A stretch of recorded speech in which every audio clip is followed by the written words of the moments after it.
description, because when we talk about hitting the home run, we're usually thinking about a passing play, aren't we? Something in the air, deep ball. But how about them just taking it big-time jaunt? Now if you're coming back out, now they've established this run game, the play-action pass could very well be open. And for one of the few times here today, this run's not going to go anywhere. Just a yard on the first down carry, so it's 2nd and 9. You know how we get focused at end of the half and into the game situations about how much time's on the board and, you know, what you need to do? Sometimes you don't even have to worry about that. That's just smart football. You know, that kind of a lead, staying in bounds, it burns clock, even in a situation that we're not really focused on it. And after the play on the ground, that brings up 2nd down here.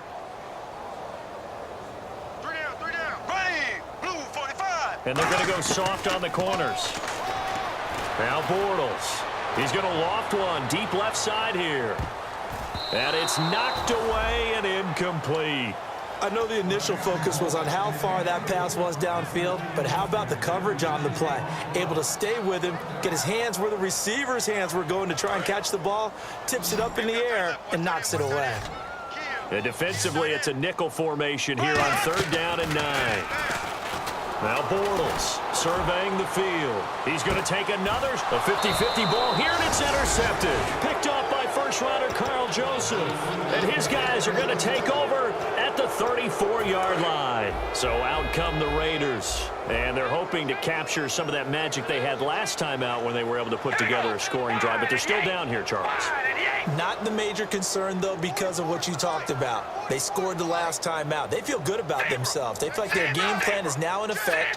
They know how to attack and what plays they want to put together. But they've got to keep it moving in the right direction because, as you did note, they are down on the scoreboard. Give him 9 on the carry that time, and they're set up with a 2nd and 1. What a way to start a drive. An excellent run, a tone setter, and now, if you want to take a shot on 2nd down and go play action and make it look like the same exact play and throw it over the top, you can do so because you've established the run in a big way. On the ground again, it's Mason. And he'll be taken down at the 46-yard line. Only 3 there on the pickup, but that's enough to move the chains. 2nd and 1 and people want to run the football. This is where every back in the league is supposed to do exactly what we just saw there. Pick up the first down.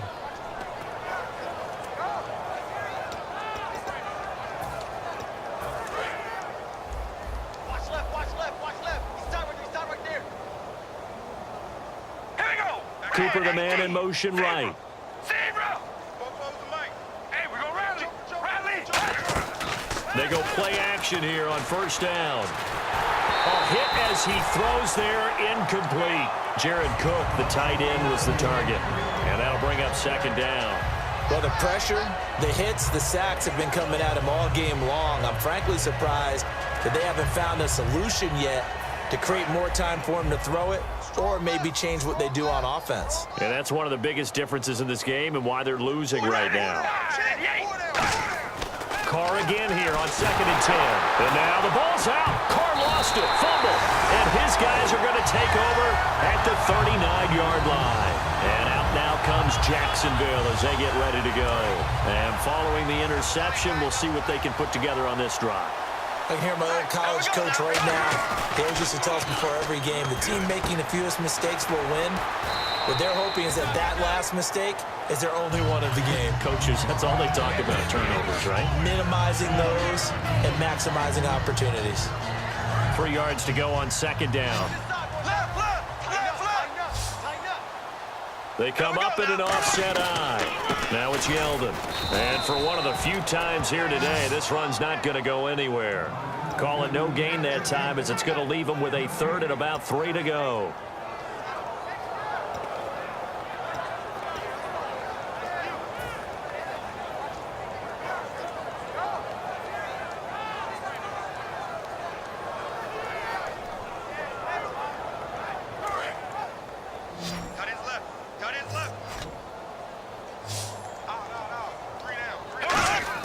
Bortles going to try and throw on 3rd down. And Robinson with a big catch. A good gain of 14 there, and it moves the chains.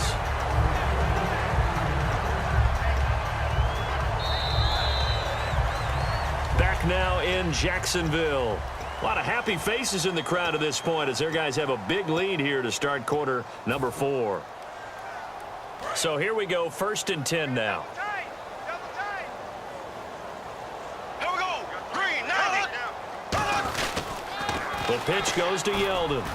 Yeldon fighting. He lost the football. And a big turnover there as his guys will get the football back. And now Oakland ready to take the field.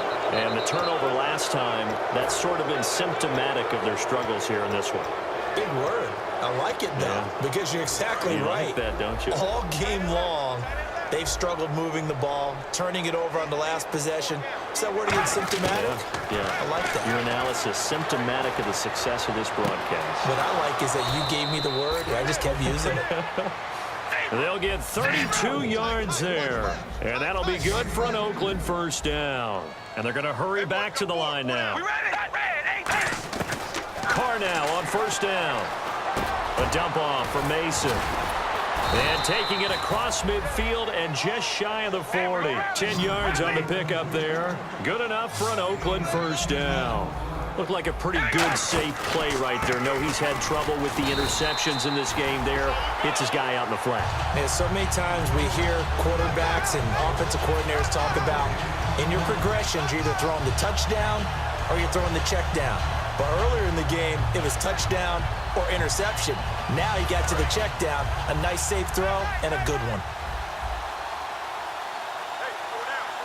All right, here we go. Cooper will come in motion right.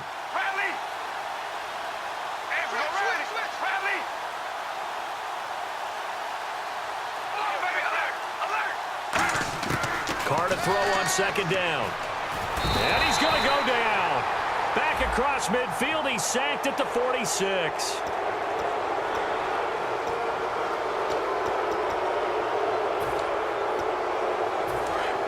Looks like the defense in press coverage here.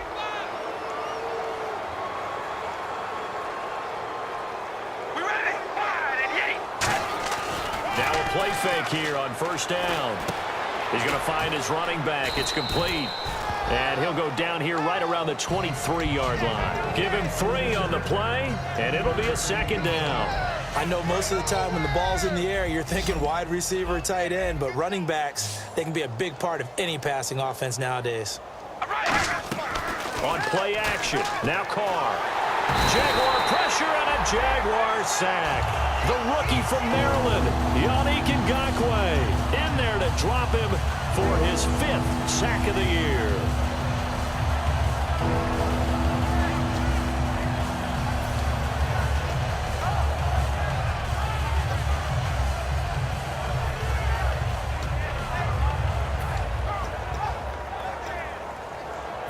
So a big sack on 2nd down. Now let's see what the offense has in store for 3rd.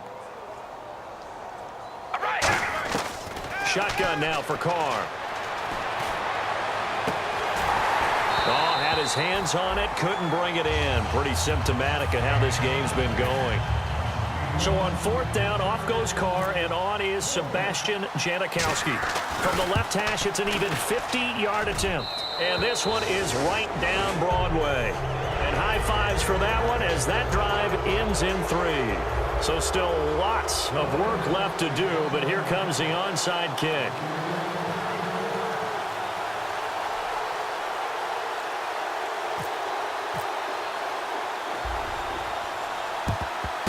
And the Jaguars are going to cover this one up. 4th quarter, they felt like they needed the football back. Unfortunately, they couldn't get it.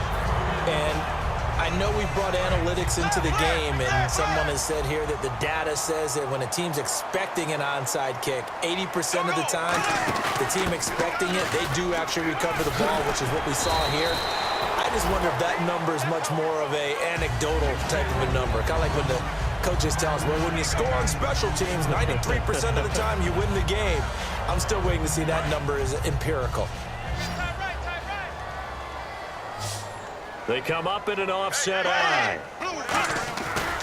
They'll run it again with Yeldon. And the play goes nowhere. Losing yardage back near the 40 at the 39. It's a loss of 2, now 3rd down. Well, Brandon, he's had a great day, and sometimes that just happens. It is the NFL. They will make some plays against you. If they want it first, they need to get the football to the 32 here on third down. They go play action for Yeldon. Now it's Bortles. Nowhere to escape, and he goes down. Now it appears we're going to get whistles and a stop. A man down on the return. While the training staff works on him, we'll step aside and be right back.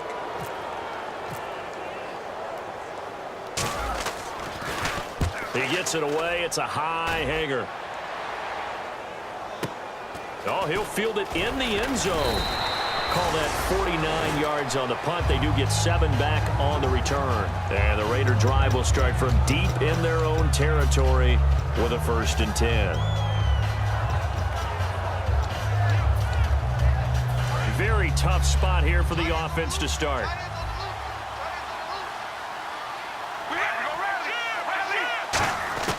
Back near his goal line. Here's Carr.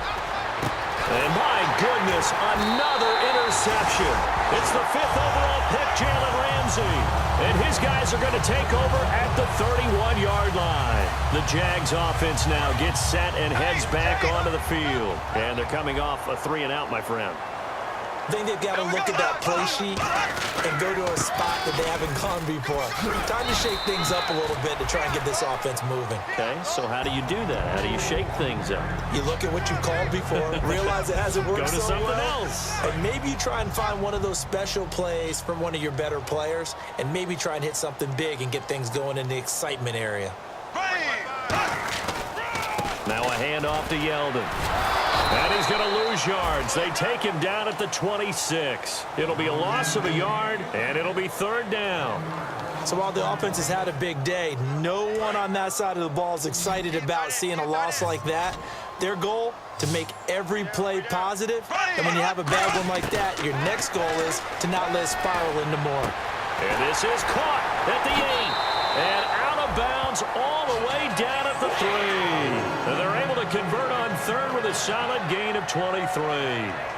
So he makes the grab and the chains move forward. Nice job by the offensive line, giving them time to complete that 1st down pass. They'll come out in the pistol. Throwing now is Bortles. That's going to be caught at the 10-yard line. And he is going to lose yardage here. And now we'll get a timeout. Looks like we've got a Jaguar in some discomfort down there on the field. Well, he gets attended to. We'll step aside. And no press coverage here. They are backing off in the secondary. Now the former Jet running back. This is Chris Ivory. And a decent gain there as that takes us to the 2-minute warning. Time for a break. We'll come back and wrap up garbage time after this.